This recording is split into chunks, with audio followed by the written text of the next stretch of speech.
Subscribe कीजिए तेजस education point channel को और बेल आइकन दबाना ना भूलें ताकि मेरी लेटेस्ट एजुकेशनल वीडियोस पहुंच सके आप तक सबसे पहले।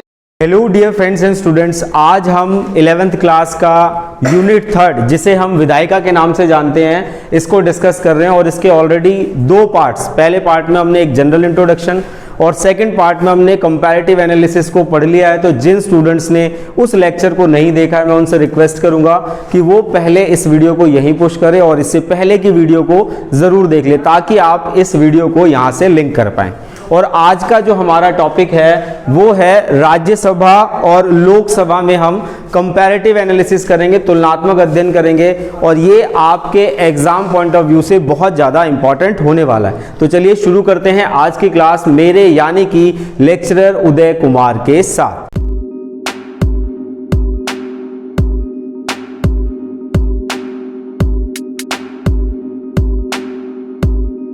हमने शुरुआत कहां से करी थी, एक बार ओवरव्यू ले लेते हैं। हमने शुरुआत करी थी कि भारत का एक संविधान है और संविधान ने अपनी शक्तियों को 3 भागों में बांटा, विधायिका, कार्यपालिका और न्यायपालिका। और विधायिका में हमने ये देख लिया कि विधायिका को ही हम दूसरे अन्य नाम से कैसे जानते हैं, संसद। और संसद के 3 प्रमुख अंग होते हैं, सबसे पहला राष्ट्रपति, दूसरा लोकसभा और तीसरा राज्यसभा। आज जो हम डिस्कस करने वाले हैं उसके अंदर हमें क्या देखना है कि राज्यसभा की क्या शक्तियां होती हैं, उसके पास क्या पावर है, और लोकसभा के पास क्या शक्तियां होती हैं और उनके पास क्या पावर्स है। क्लियर है बेटा? चलिए तो शुरुआत करते हैं। सबसे पहले विधायिका को हमने क्लासिफाइड कर लिया 2 पार्ट में, ठीक है। तो एक तरफ हमने लिख दिया लोकसभा, ठीक है, क्या लिख दिया, लोकसभा, और दूसरी तरफ हमने लिख दिया राज्यसभा।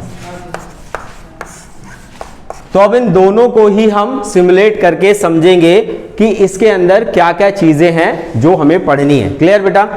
अब देखिए लोकसभा की बात कर रहे हैं तो ये तो एक जनरल अजम्पशन हमारे पास पहले से ही है कि लोकसभा पूरे देश के लिए कानूनों का निर्माण करती है और राज्यसभा क्या करती है, केवल अपने राज्य से संबंधित कानूनों का निर्माण करती है। क्लियर है बच्चा? तो अब इसको समझने से पहले, इसको जानने से पहले आपको सूचियों के बारे में जानकारी होना बहुत जरूरी है। किसके बारे में? सूचियों के बारे में। तो अगर मैं सूचियों की बात करूं तो भारतीय संविधान में 3 प्रकार की सूचियां हैं, यानी कि 3 प्रकार की शक्तियों की बात की गई है, ठीक है। सबसे पहला है संघ सूची। क्या है? संघ सूची। दूसरा है राज्य सूची और तीसरा है समवर्ती सूची, ठीक है बेटा। तो इन 3 शक्तियों को भारतीय संविधान में बांटा गया है। क्लियर है? संघ सूची से संबंधित जो भी विषय हैं उनके ऊपर कानून कौन बना सकता है? केंद्र बना सकता है। बात समझ में आया? संघ सूची से संबंधित जितने भी विषय हैं उन पर कानून कौन बना सकता है? केवल केंद्र बना सकता है या संघ बना सकता है। राज्य सूची से संबंधित जो विषय हैं उनके ऊपर कानून बनाने का पूरा अधिकार किसको है? केवल राज्य को, ठीक है। और समवर्ती सूची में उन विषयों को रखा गया है जिसके अंदर केंद्र और राज्य दोनों मिलकर कानूनों का निर्माण कर सकते हैं। क्लियर है बच्चा? अब देखिए यहां पर एक ट्विस्ट है, आपको समझना है कि समवर्ती सूची के अंदर जो भी कानून बनाए गए अगर उसमें राज्यसभा और लोकसभा या हम कह लें केंद्र और राज्यों में अगर कोई कंट्राडिक्शन होता है, कोई समस्या उत्पन्न होती है तो किसकी चलेगी? केंद्र सरकार की चलेगी। बात समझ में आया? फॉर एग्जाम्पल हम देखते हैं कि मान लीजिए कोई जल बंटवारे को लेकर विवाद हुआ। देखिए जल तो सभी के लिए जरूरी है। कोई जल बंटवारे को लेकर कोई विवाद हुआ और उसमें राज्य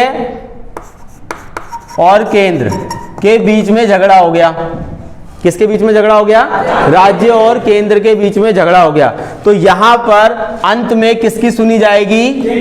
केंद्र की सुनी जाएगी, राज्य को इग्नोर कर दिया जाएगा। क्लियर है बेटा? इसमें कोई डाउट? हाँ देखो एक बच्चे का डाउट है कि भाई ऐसा क्यों। अब एक सिंपल सी बात है, आप इसको अपने सामान्य उदाहरण से समझे। अगर मान लीजिए पिताजी और एक बच्चे में झगड़ा हो रहा है तो कौन जीतेगा?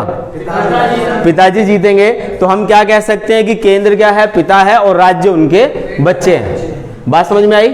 तो कभी भी जो झगड़ा होता है, जो अधिक शक्तिशाली होता है वो ही जीता हुआ माना जाता है। तो सेम ऐसे ही जो हमारे संविधान निर्माता थे, जब उन्होंने संविधान का निर्माण किया तो उन्होंने इस बात का खास ख्याल रखा कि अगर राज्य और केंद्र में किसी भी बात को लेकर कोई विवाद है, कोई समस्या है, तो यहां पर केंद्र को शक्तिशाली बनाया गया। क्योंकि केंद्र जो है वो पूरे देश के लिए सोच रहा है और राज्य जो है केवल अपने राज्य के लिए सोचता है। बात समझ में आ गई? इसमें कोई डाउट? चलिए अब पहले देखते हैं कि इनके अंदर कितने विषय हैं, क्योंकि आपका क्वेश्चन यहीं से आता है। आपसे पूछा जाएगा कि संघ सूची में कितने विषय हैं, राज्य सूची में कितने विषय हैं और समवर्ती सूची में कितने विषय हैं। चलिए नोट डाउन करेंगे। पहले ये आप डायग्राम बनाइए, मैं आपको बताता हूं कितने कितने विषय जो हैं वो इसके अंदर आते हैं। अब देखिए आपको क्या समझना है कि इनके अंदर विषयों की संख्या कितनी है, कितने विषय इसके अंदर रखे गए हैं। तो जो मूल संविधान है उसके अंदर संघ सूची में 97 यानी कि 97 विषय रखे गए थे, और उसके बाद राज्य सूची में 66 और समवर्ती सूची में 47 विषय जो थे वो रखे गए। और वर्तमान समय की बात करें तो यहां से पांच विषय उठकर कहां चले गए हैं? समवर्ती सूची में चले गए हैं। तो 47 और 5 कितने हो गए? 52 विषय तो आपके अब किसमें है? समवर्ती सूची के अंतर है। कब की बात कर रहे हैं हम? वर्तमान की बात कर रहे हैं। क्लियर है बेटा? उसके बाद यहां से 6 माइनस हो गए तो कितने बच गए? -5 हो गए तो 61। तो 61 विषय वर्तमान में किसके पास हैं? राज्य सूची के पास हैं। यहां तक कोई डाउट बेटा? तो आपको करंट भी पता होना चाहिए और ओरिजिनल भी पता होना चाहिए। तो यहां पर चलिए एक बार क्विकली ओवरव्यू कर लेते हैं, जल्दी से एक ओवरव्यू कर लेते हैं कि भाई हमने क्या क्या समझ लिया। हमने समझा सूचियों को। सूचियों के अंदर 3 प्रकार की सूचियां हैं। पहला संघ सूची, राज्य सूची और समवर्ती सूची। शुरू में यहां पर 97 विषय थे संघ सूची के अंदर, राज्य सूची के अंदर 66 विषय थे और समवर्ती सूची में 47 विषय थे। उसके बाद 5 विषयों को समवर्ती सूची में डाल दिया गया और वर्तमान में इन सूचियों की संख्या 52 हो गई है और 5 यहां से कम हो गए, तो यहां पर 61 विषय जो हैं वो यहां पर राज्य है। यानी कि ऐसे विषय जिनके ऊपर केवल राज्य बना सकता है वो कितने रह गए? 61। क्लियर है बेटा यहां तक? इसमें कोई डाउट? कुछ पूछना बताना। चलिए अब देखिए, हम कभी भी शक्तियों की बात करते हैं। किसकी बात करते हैं? शक्तियों की बात करते हैं। तो शक्तियों की बात में हमें ख्याल किसका रखना है? ठीक है, अभी हम किसकी चर्चा कर रहे हैं? शक्तियों के विभाजन की। ठीक है, तो ये जो शक्तियों का विभाजन है, जब भी इस तरीके का क्वेश्चन आ रहा है तो आपको कुछ विषयों को देखना है। ठीक है, सबसे पहला क्या है? आर्थिक विषय, कि आर्थिक विषय में किसके पास ज्यादा शक्तियां हैं। क्लियर है बेटा? दूसरा आप देखेंगे विधायी शक्ति। विधायी शक्ति का मतलब कानून बनाने की जो शक्ति है वो राज्य सभा के पास कितनी है और लोकसभा के पास कितनी है। तो पहला हम क्या देखेंगे? आर्थिक, दूसरा विधायी और तीसरा देखेंगे अन्य। अन्य का मतलब इनके अलावा जो चीजें बच जाएंगी। क्लियर है बच्चा? अभी हम क्या चर्चा करने वाले हैं कि भाई जो शक्तियां हैं वो लोकसभा के पास कितनी है और राज्यसभा के पास कितनी है। उधर वाले तो हमने विषय देख लिए कि इतने विषय इसके पास हैं, लेकिन जब भी आपका इस तरीके का क्वेश्चन आएगा तो आपसे यही पूछेगा कि भाई लोकसभा की कितनी शक्ति है, राज्यसभा की कितनी शक्ति है। तो कौन सी शक्ति? आर्थिक शक्ति, विधायी शक्ति और अन्य शक्तियां। बात समझ में आ रही है? आपसे क्वेश्चन पूछा जाएगा लोकसभा की आर्थिक शक्तियों का वर्णन करें या उसकी चर्चा करें, या पूछा जाएगा विधायी शक्ति। विधायी का मतलब कानून, कि कानून कितने विषयों पर वो बना सकती है। क्लियर है बेटा? एक एक करके हम सेटअप को समझते हैं कि भाई हमने क्या क्या चीजें देखनी है और कैसे कैसे देखनी है।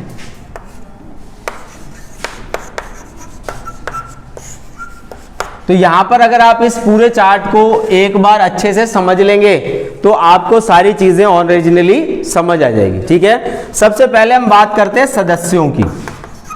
किसकी बात करते हैं? सदस्यों की।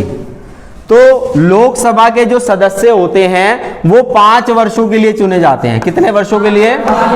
5 वर्षों के लिए चुने जाते हैं और इसीलिए इसे एक अस्थायी सदन बोला जाता है। क्या बोला जाता है?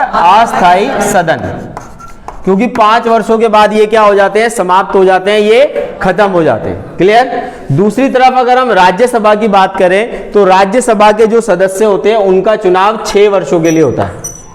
कितने वर्षों के लिए होता है? उनका चुनाव 6 वर्षों के लिए होता है और 6 वर्षों के लिए होता है, इसीलिए इसे क्या बोलते हैं? स्थायी सदन। क्या हो गया ये? स्थायी सदन। अब देखो स्थायी सदन बोल रहे हैं तो इसका कोई ना कोई मतलब होगा। स्थायी का मतलब क्या होता है? ये कभी भी खत्म नहीं होती, खत्म नहीं होगी। अब क्यों नहीं होगी खत्म?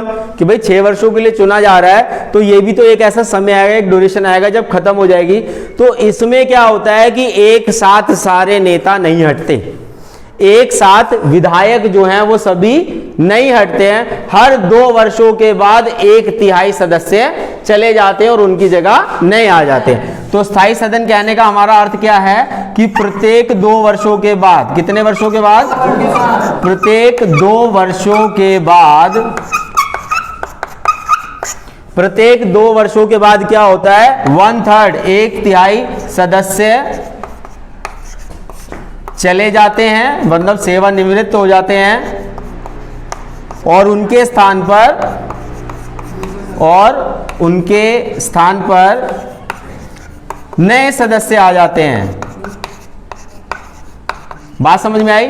तो ये क्या है? एक रोटेशन वर्क है। तो इसी वजह से ये क्या है? कभी भी पूरे रूप से भंग नहीं होते, पूरे रूप से खत्म नहीं होती है, इसीलिए इसे हम क्या बोलते हैं? स्थायी सदन बोलते हैं। क्लियर है बेटा? अब देखिए यहां से आपके क्वेश्चन क्या क्या बन सकते हैं। ठीक है, पहले क्वेश्चन के रूप में हम देख सकते हैं कि भाई लोकसभा के जो सदस्य होते हैं वो कितने वर्षों के लिए निर्वाचित होते हैं, उनका इलेक्शन कितने वर्षों के लिए होता है? तो आपका आंसर रहेगा 5 वर्षों के लिए होता है। और अगर राज्यसभा का सेम क्वेश्चन पूछा जाए तो 6 वर्षों के लिए होता है। क्लियर है? लोकसभा का सदन को क्या कहते हैं? तो ये क्या है? एक अस्थायी सदन है, क्योंकि 5 वर्षों के बाद सारे सदस्य चले जाते हैं और फिर नए सदस्य आते हैं। क्लियर? और यहां पर क्या है? राज्यसभा में ये एक स्थायी सदन है, क्योंकि ये पूर्ण रूप से कभी भी भंग नहीं होता है, इसीलिए इसे क्या बोला जाता है? स्थायी सदन। प्रत्येक 2 वर्ष में 1/3, प्रत्येक 2 वर्ष में 1/3 सदस्य जो होते हैं वो चले जाते हैं। क्लियर है बेटा यहां तक? चलिए फटाफट नोट डाउन करिए इसे। हो गया बेटा? अब यहां पर आपको एक बात और नोट करनी है। क्या है? एक बात और नोट करनी है जो कि इंपॉर्टेंट भी है। ठीक है, कि 5 वर्षों से पहले भी, 5 वर्षों से पहले भी हट सकती है। 5 वर्षों से पहले भी हट सकती है। अब हम ये कह रहे हैं कि 5 वर्षों से पहले भी हट सकती है, तो उसकी कोई ना कोई कंडीशंस होगी, तभी तो वो फॉलोअप होगा ना। तो पहली कंडीशन में हम क्या देख सकते हैं कि गठबंधन ने अपना समर्थन क्या किया? अपना समर्थन वापस ले लिया हो, अपना समर्थन वापस ले लिया। तो इस कंडीशन में क्या हो सकता है? 5 वर्षों से पहले भी सरकार हट सकती है। क्लियर है बेटा? कि गठबंधन, अभी हम देखें कि भारत में गठबंधन की शुरुआत कब हुई थी। जब मैं गठबंधन शब्द यूज कर रहा हूं तो इसका मतलब पता होना चाहिए ना आपको। तो गठबंधन का मतलब क्या होता है कि जब कोई राजनीतिक दल पूर्ण बहुमत से शासन हासिल ना कर सके तो वो क्या करता है? दूसरे दलों के साथ कॉन्ट्रैक्ट करता है, समझौता करता है और सरकार बना लेता है। अब मान लो कि कोई एक ऐसी सरकार बन गई और उसमें से 10 नेताओं ने अपना समर्थन वापस ले लिया तो सरकार गिर जाएगी। बात समझ में आ रही है? और अगर भारत की बात करेंगे तो भारत में गठबंधन की शुरुआत कब से देखी जा सकती है? 1989 से हम देख सकते हैं कि भारत में गठबंधन की सरकार जो है वो रही है। क्लियर है बेटा? कि अगर क्वेश्चन आता है कि भारत में गठबंधन व्यवस्था कब से शुरू मानी जाती है तो आपको लिखना है 1989 से शुरू की जाती है। गठबंधन का मतलब क्या है कि जब कोई सरकार अपना पूर्ण बहुमत से सत्ता में नहीं आ पाती तो वो अन्य दलों से समझौता करती है, कॉन्ट्रैक्ट करती है, उसे ही हम गठबंधन के नाम से जानते हैं। क्लियर है बच्चा? चलिए अब नेक्स्ट जो हमारा पॉइंट है वो क्या है, आर्थिक। क्या है, आर्थिक। ठीक है, तो आर्थिक में हम क्या देख सकते हैं, धन विधेयक। क्या देख सकते हैं, धन विधेयक। ये जो धन विधेयक है बेटा, इसमें एक शर्त रखी गई है कि यह केवल लोकसभा में ही पारित किया जा सकता है। किसमें किया जा सकता है, लोकसभा में ही पारित, यानी कि इसको लागू करने के लिए लोकसभा में ही जो विधेयक है वो लाया जा सकता है। और दूसरी तरफ अगर राज्यसभा की बात करेंगे तो राज्यसभा में नहीं, राज्यसभा में नहीं। तो यहां से देखिए आपका क्वेश्चन क्या बनता है कि धन विधेयक जो है वो कहां पर पारित किया जा सकता है या उसे कहां पर लाया जा सकता है। तो आपका आंसर क्या रहेगा, केवल लोकसभा में ही धन विधेयक को लाया जा सकता है। क्लियर है बेटा, सदस्यों का डाउट क्लियर, उसके बाद धन विधेयक का डाउट क्लियर है बेटा, क्लियर है। हाँ, अब देखिए नेक्स्ट पॉइंट जो हमें समझना है वो क्या है कि कानून यानी कि विधायी शक्ति की बात करें तो विधायी शक्ति किसके पास अधिक है। हमारा मोटिव क्या है, ये जानना कि कानून बनाने की जो शक्ति है वो किसके पास अधिक है, विधायी शक्ति किसके पास अधिक है। तो हम देख सकते हैं विधायी शक्ति की अगर हम बात करें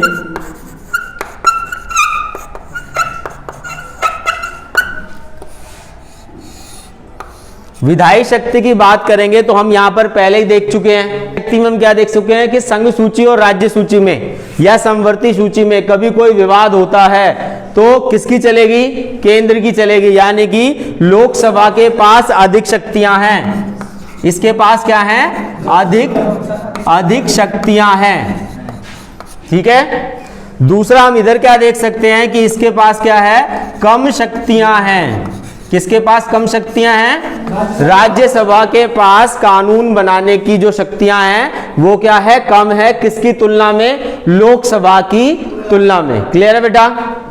अब देखिए जब निर्वाचन होता है, चुनाव होता है, तो चुनाव के लिए हम क्या वर्ड यूज करते हैं, निर्वाचन। क्या वर्ड यूज करते हैं, निर्वाचन। तो लोकसभा के जो सदस्य होते हैं उनका चुनाव सीधा जनता करती है। कौन करती है, सीधा जनता के द्वारा चुनाव किया जाता है लोकसभा के सदस्यों का। क्लियर।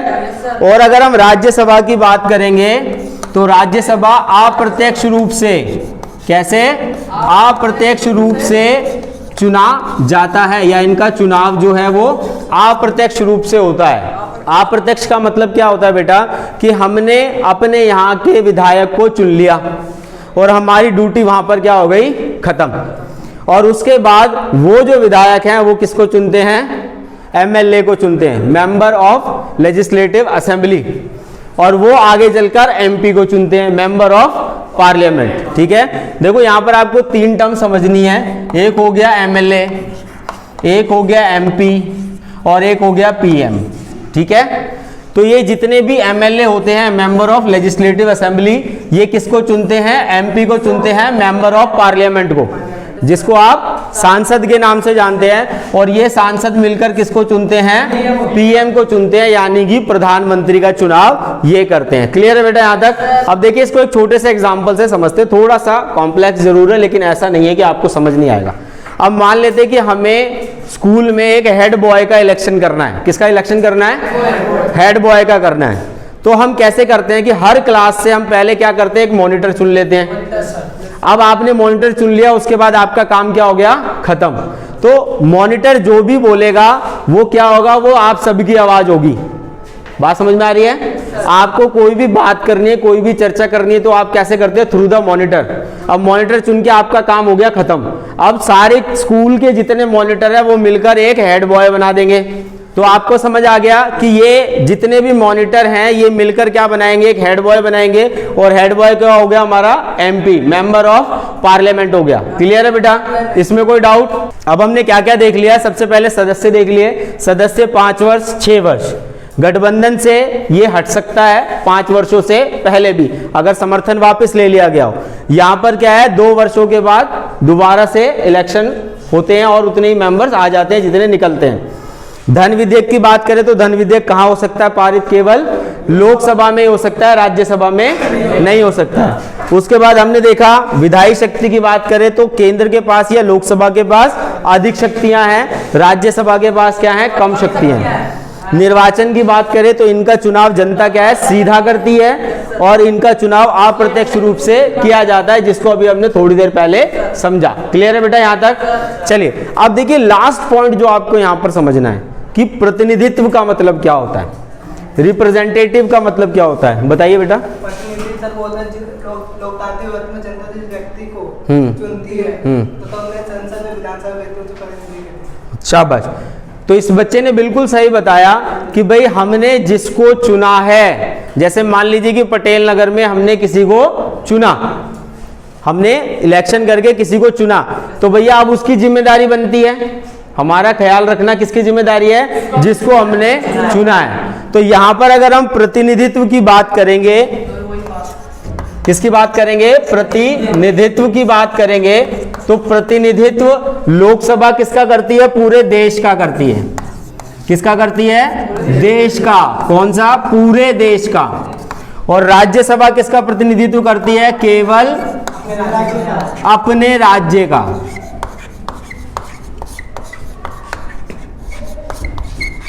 क्लियर है बेटा? इसमें अगर मान लीजिए आपका क्वेश्चन आ रहा है लोकसभा और राज्यसभा में कोई 4 अंतर बताइए, तो अब आप बताने की स्थिति में हैं? अब आप ये बताने की स्थिति में हैं? बता लेंगे?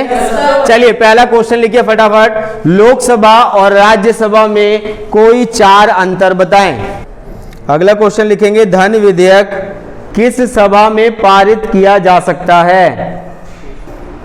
किस सभा में पारित किया जा सकता है? अभी बताया ना आपको, कहां हो सकता है? केवल लोकसभा में हो सकता है, उसके अलावा और कहीं नहीं हो सकता है। क्लियर है बेटा?